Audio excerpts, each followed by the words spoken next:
United States soil was only directly attacked a few times in World War II, including Pearl Harbor, the Aleutian Islands, and Santa Barbara, California?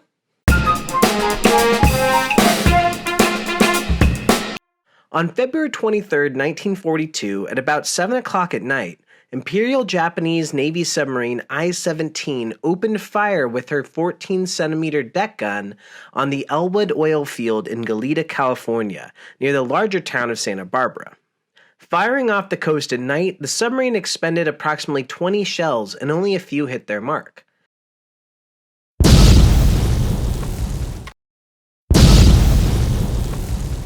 Two hit the cliffs on either side of oil derricks, at least 6 went too far, landing in the fields and ranchland behind the derricks, and several were direct hits on oil infrastructure, including an oil derrick and a storage tank.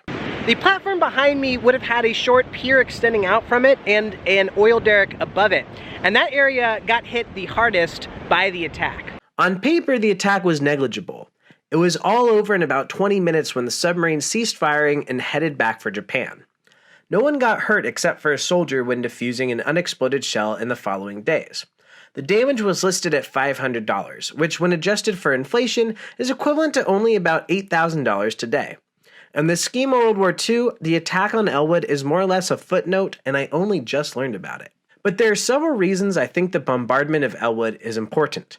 For one, there are many superlatives about the event. It was the first naval bombardment of the mainland United States, not just in World War II, but since the War of 1812.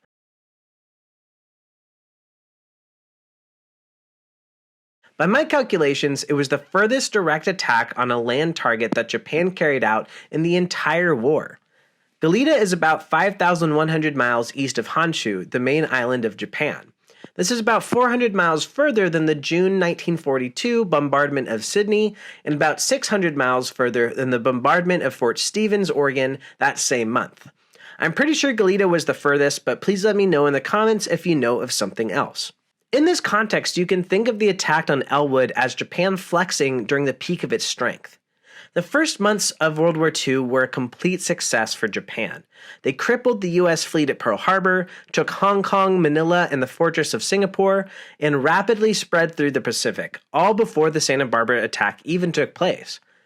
Ellwood was the icing on the cake, demonstrating that Japan could cross the entire Pacific Ocean and attack the U.S. mainland, all the while completely unchecked. This sentiment comes across in a piece of Japanese propaganda that I had translated for this video.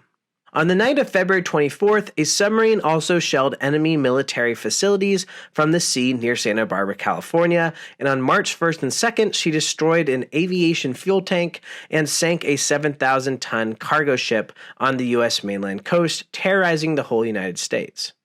For comparison, by my understanding, it wasn't until July 1945 that United States submarines and ships could safely cross the Pacific and directly bombard the Japanese main islands at the very end of the war. So to an extent, the attack on Ellwood is a symbol of the height of Japanese power. This was as far as they got. The Ellwood bombardment caused minimal material damage, but its psychological effects were devastating. The main weapon in the attack was fear. So next to this fueling station was the Wheeler Inn, and Mr. Wheeler heard a shell go overhead. He called the police to report an attack.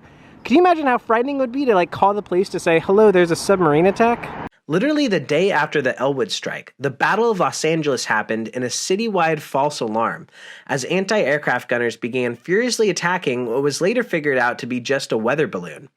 But in the alarms, gunfire, and chaos, 5 people died due to car crashes and heart attacks. An entire city was gripped by fear, and it seems clear to me that the Ellwood attack was to blame. You might even argue that the deaths were indirectly caused by the submarine bombardment at Goleta the night before. An even larger consequence of the attack was its contribution to the internment of over 100,000 Japanese Americans throughout the western United States. To be clear, FDR signed the executive order that allowed for the internment to happen a few days before Ellwood, and public sentiment turned against Japanese Americans shortly after Pearl Harbor. But the Ellwood attack created a strong sense of urgency, fear, and distrust. Witnesses in Goleta reported seeing lights in the hills on the night of the attack that were interpreted as enemies from within signaling their comrades. Although these accounts were never proven, the damage was done. The attack seemed to justify the arguments for internment, and Japanese Americans began to be incarcerated in concentration camps the next month. With hindsight, it's clear that the internment of Japanese Americans was the largest violation of the U.S. Constitution in history. Almost overnight, over 100,000 American citizens lost their rights, property, and years of their life for crimes they didn't commit. But the Ellwood Attack helps us understand how the internment was possible. I can't imagine what it would be like to read in the papers that Santa Barbara, California, a sleepy little out-of-the-way place, was attacked by a submarine. I'd probably feel fear. If they chose to strike here, anywhere along the coast was fair game. And people do awful things when they're afraid. I hope that I would have responded like Ralph Lazo, who protested the internments by voluntarily joining his friends on a train to Manzanar, even though he wasn't Japanese American. But with the fear, tension, and anger of February 1942, I'm not so sure that I would. To be clear, the internment of Japanese Americans was abhorrent and shameful. I'm just trying to consider how it happened and how the Ellwood attack might relate. So although the Ellwood bombardment didn't cause a lot of damage and it isn't particularly well known, I still think that it is a consequential piece of California history. It caused a panic in LA and hardened people's minds towards Japanese Americans in the path toward internment.